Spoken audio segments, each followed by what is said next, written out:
하나님께서는 에스겔에게 환상을 보여주셔서 바벨론 땅에 있던 에스겔을 들어서 예루살렘으로 옮기셔서 그 예루살렘 성전에 있었던 그 실제 일들을 보게 하셨고, 이제 그 보게 하셨던 것을 인하여서 이스라엘 백성들에게 말하게 하셨고, 이제 오늘 12장에는 하나님께서 또 여호와의 말씀에라고 하는, 오늘 본문 17절에도 여호와의 말씀이 또라고 하는 그 말씀을 통해서 에스겔에게 계속해서 말씀하시는데요.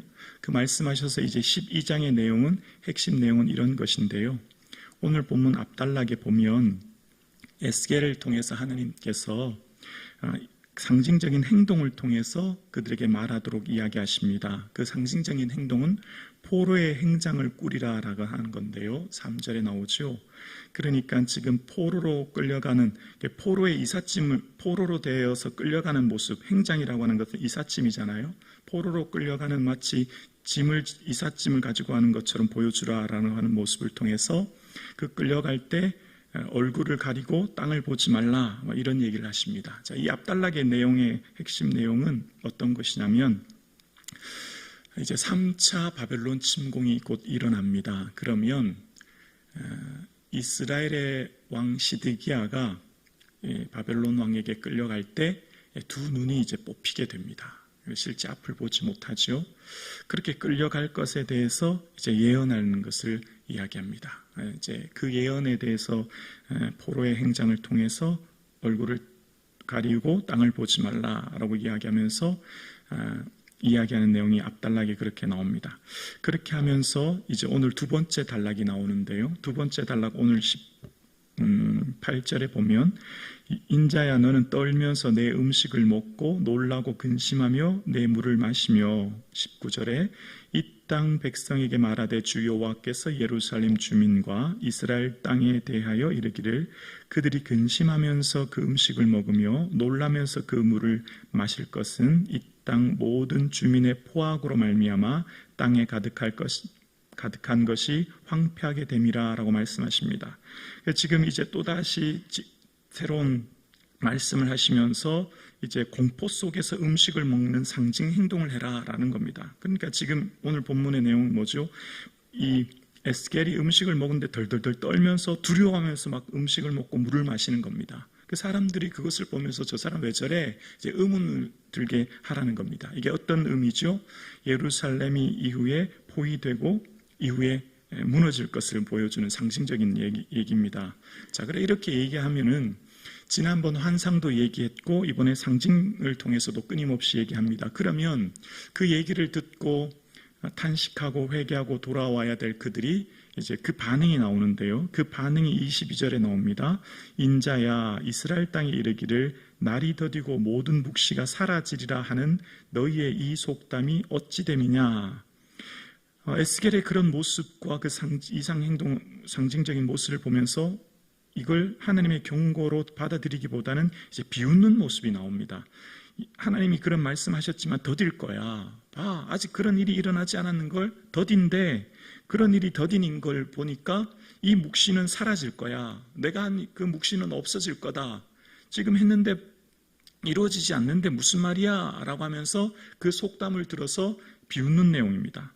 그러니까 하나님께서 그 비웃는 얘기를 들으시고 이제 23절에 그러므로 너는 그들에게 이르기를 주 여호와께서 이같이 말씀하시기를 내가 이 속담은 그치게 하리니 사람이 다시는 이스라엘 가운데서 이 속담을 사용하지 못하리라 하셨다 하고, 또 그들에게 이르기를 날과 모든 묵시에 응함이 가까우니 라고 말씀하십니다.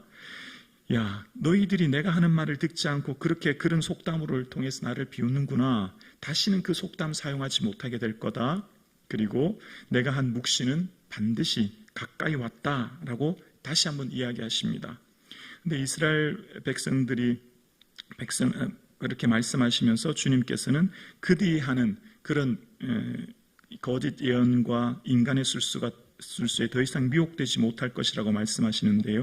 그러면서 하나님께서 다시 한번 25절에 얘기하십니다. 나는 여호와라 내가 말하리라 내가 하는 말이 다시는 더디지 아니하고 응하리라. 반역하는 족속이요 내가 너희 생전에 말하고 이루리라. 나 주 여호와의 말이니라 하셨다 하라. 너희가 더디다고 말하지, 아니야, 더딘 거 아니야. 심판이 곧 다가왔고 내가 하는 말이 너희 생전에, 너희 살아있는 동안에 반드시 보게 될 거야, 이루게 될 거야. 너희들 중에 누가 허탄한 묵시를 하고 아첨하는 듣기 좋은 말로 점을 치는 그런 말에 미혹되지 마라. 이제 그런 말씀을 하시는 겁니다. 그래서 이제 이 에스겔의 이런 상징을 보면서 사람들이 이제 반응이 두 가지로 나타나는데요. 첫 번째는 전반부에 지금 읽었던 내용처럼 그런 예언은 성취되지 않을 거다. 봐라, 더딘 거 보니까 안 돼. 그런 예언은 성취되지 않아. 라고 하면서 그것을 부정하는 사람이었고, 이제 26절부터 후반부의 사람들은 그러면 오긴 오겠지. 그런데 우리 시대는 오지 않아. 먼 훗날에 우리와 상관없는 다른 사람들에게 올 거야. 그런 내용입니다. 27절에 보면 인자야 이스라엘 족속의 말이 그가 보는 묵시는 여러 날 후의 일이라. 우리하고 상관없어. 여러 날 후에 다음에 먼 미래에 그런 날이 있겠지라는 거죠. 그 멀리 있을 때에 대하여 예언하였다 하느니라. 두 번째 부류 사람들은 뭐죠? 지금 그럼 그 일은 먼 훗날에 우리와는 상관없는 날에 있겠지라고 하면서 또 그 말을 듣지 않은 내용이 오늘 본문에 나옵니다.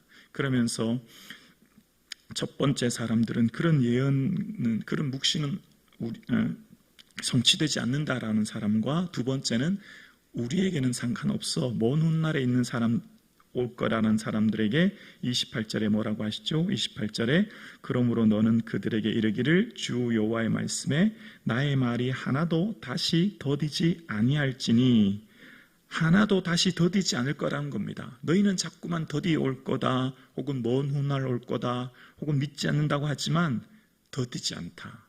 결코 한마디도 더디지 않아.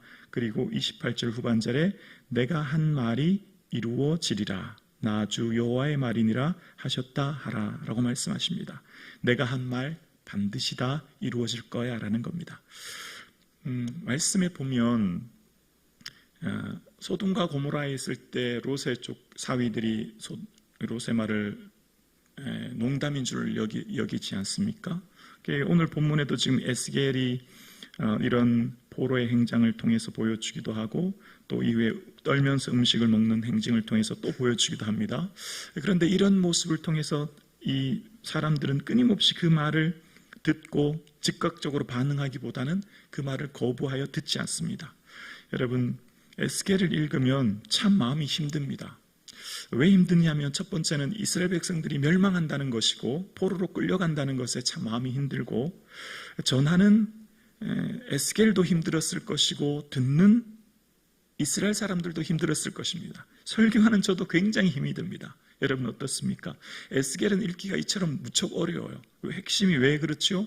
그 심판할 거라고 하는 이야기 때문에 그렇습니다. 그런데 그 심판에 대한 이야기에 대해서 사람들이 회개하고 돌이키기보다는 그 말을 거부하고 듣지 않고 나와 상관없는 이야기로 많은 사람들이 듣는 것이죠.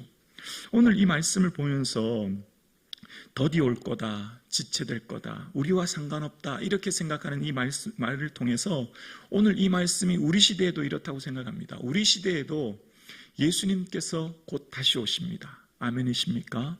예수님께서 곧 다시 오십니다. 재림신앙. 그래서 여러분 요한계시록 22장 20절에 보면, 요한계시록 22장 20절 보면 우리 함께 고백하실까요? 이것들을 증언하신 이가 이르시되 내가 진실로 속히 오리라 하시거늘 아멘. 주 예수여 오시옵소서. 아멘. 내가 속히 올 거야 라고 말씀하셨어요.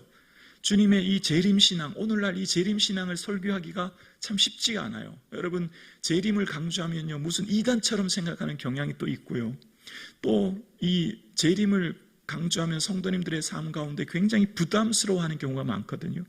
자, 그런데 분명한 것이 있습니다. 주님께서는 그날이 도적과 같이 올 거라 말씀하셨어요. 그리고 초대교회 모든 성도님들은 마라나타 주 예수님 어서 오시옵소서 고백하면서 주님 오실 날을 준비하며 기다리며 살았습니다. 근데 오늘날 이 시대는 어떨까요? 오늘날 이 시대는 예수님의 재림에 대해서 설교도 많이 하지 않고 성도님들의 삶 또한 재림에 대해서 그렇게 고민하면서 살지 않은 것 같아요. 현실의 삶 가운데 매여서 현실의 삶에만 몰두하며 살아가는 이 시대 속에서 오늘 본문을 통해 우리에게 주님 뭘 깨닫게 하실까요? 내가 속히 오리라. 주님 곧 오신다는 것입니다. 그래서 우리가 살아가는 이 시대는 마치 에스겔의 그 바벨론 포로 직전 예루살렘의 멸망전 상황처럼 많은 사람들이 예수님 다시 오십니다. 이 땅에 심판이 있습니다. 행한 대로 보응하십니다. 그리스도의 심판대 앞에서 각각 행한 대로 받게 될 것입니다. 이렇게 선포해도 사람들은 듣기를 싫어할 뿐만 아니라 그런 것보다는 위로, 소망, 축복, 격려를 더 듣기 원하고 그런 설교에 더 사람들이 매혹되어 살아가는 시대죠. 그러나 실제 우리가 이 시대에 정말 듣고 각성해야 될 말씀은 오히려 회개를 선포하고 하나님의 심판대를 선포하고 예수님의 재림을 이야기하고 천국을 설교하는 시대가 되어야 된다 생각합니다. 오늘 이 말씀을 통해서 우리에게 끊임없이 말씀하는 게 있죠. 이 곧 바벨론 3차 침공으로 이제 곧 예루살렘이 멸망이 목전에 앞두고 있는데도 불구하고 그럼에도 불구하고 그 심판이 더디 올 거라고 생각하고 믿지 않고 거짓 선지자들과 또 이스라엘의 거짓 지도자들의 말만 믿고 아니라여 살아가는 그들에게 에스겔을 통해서 환상을 통해 보여주시고 상징을 통해 말씀하심에도 불구하고 오늘 본문에 또라고 하는 말씀이 1절과 17절, 26절 계속 반복하지 않습니까? 그러면서 계속 얘기하는 그들의 말을 그들은 끊임없이 듣지 않습니다. 그러면서 오늘 본문 앞단락에 보면 2절에 그런 내용이 나와요. 반역하는 족속 중에 그들이 볼 눈이 있어도 보지 아니하고 들을 귀가 있어도 듣지 않는다. 이런 내용이 2절에 나옵니다. 반역하다라고 하는 이 말의 원어의 뜻은 완고하다는 것인데요. 마치 바로가 마음이 완고했던 것처럼 볼 눈이 있어도 들을 귀가 있어도 듣지 않는다는 건 뭐죠? 의도적으로 외면한다는 겁니다. 의도적으로 듣지 않는다는 거예요. 여러분 심리학 용어 중에 보면 확증 편향이라는 용어가 있지 않습니까? 자신이 보고 싶은 것만 보고 듣고 싶은 것만 듣는다라는 의미가 담겨져 있다고 하죠. 그러니까 지금 이 이스라엘 백성들의 상태의 삶은 어떡하죠? 반역하는 족속들이야 그 마음이 완고합니다. 고집이 세서 보고 싶은 것만 보고 듣고 싶은 것만 듣는 시대라는 겁니다. 그러니까 좋은 말, 거짓 선지자들이 하는 거짓말, 아첨하는 복술, 그들이 축복의 말만 귀 기울여 듣고 지금 이사야가 말하는 심판의 말, 이 앞으로 있을 예루살렘에 포위되고 멸망할 말은 듣지 않는다는 거죠. 어쩌면 오늘 이 시대가 이런 시대 아닐까요? 여러분, 우리가 말씀의 홍수의 시대를 살아요. 여러분, 주일 이 목사의 설교뿐만 아니라 여러분 우리는 많은 분들의 설교를 여러분 듣지 않습니까? 개인적으로. 네, 여러분 어떤 설교를 좋아하십니까? 내게 위로가 되고 내게 소망이 되고 내가 듣고 싶은 설교를 듣지 않습니까? 그러나 진정 우리가 드려야 될 이 시대의 말씀은 어떤 말씀일까요?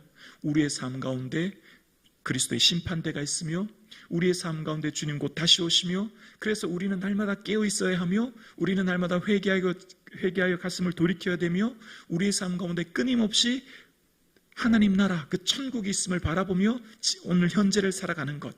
그래서 오늘 예배하는 저와 여러분의 삶, 우리의 마음이 완악하여지고 완고해지는 것이 아니라 하나님 말씀하셨던 것처럼 하나님께서 우리의 돌 같은 마음이 살처럼 부드러워져서 그 말씀에 민감하게 반응하여서 주의 뜻, 주의 말씀에 민감하여 하나님 주의 음성을 듣고 반응할 수 있는 그런 삶 될 수 있기를 주님의 이름으로 축원합니다.